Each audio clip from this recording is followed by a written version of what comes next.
Indigné et profondément choqué par l'attentat perpétré contre le journal Charlie Hebdo et les récents actes de violence qui ont endeuillé la France, le président de la République Alassane Ouattara, qu'accompagnait son épouse Dominique Ouattara, s'est rendu à la résidence de France pour manifester sa solidarité au peuple français, au président François Hollande et à la presse française. Le peuple ivoirien, dans son évolution démocratique, tient à apporter tout son soutien à toute la presse internationale.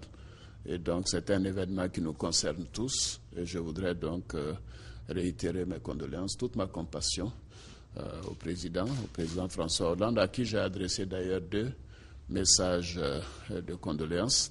Et mon ministre de la Défense, le ministre chargé de la Défense auprès du président de la République, M. Paul Kofi, a fait le déplacement à Paris pour participer au rassemblement qui a eu lieu dimanche. Il faut être tout à fait d'abord organisé, que les renseignements soient renforcés partout dans le monde, un échange d'informations à ce sujet, et aussi être intraitable, parce que ce sont des cas de violation des droits humains, donc éliminer des personnes tout simplement pour leur opinion est inacceptable.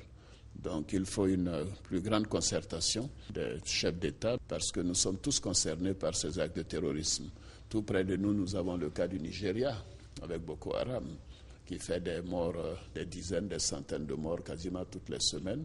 Donc nous sommes engagés dans la lutte contre le terrorisme et nous continuerons. Le chef de l'État a par ailleurs appelé à la fermeté et à une forte coopération entre les États pour lutter efficacement contre le terrorisme.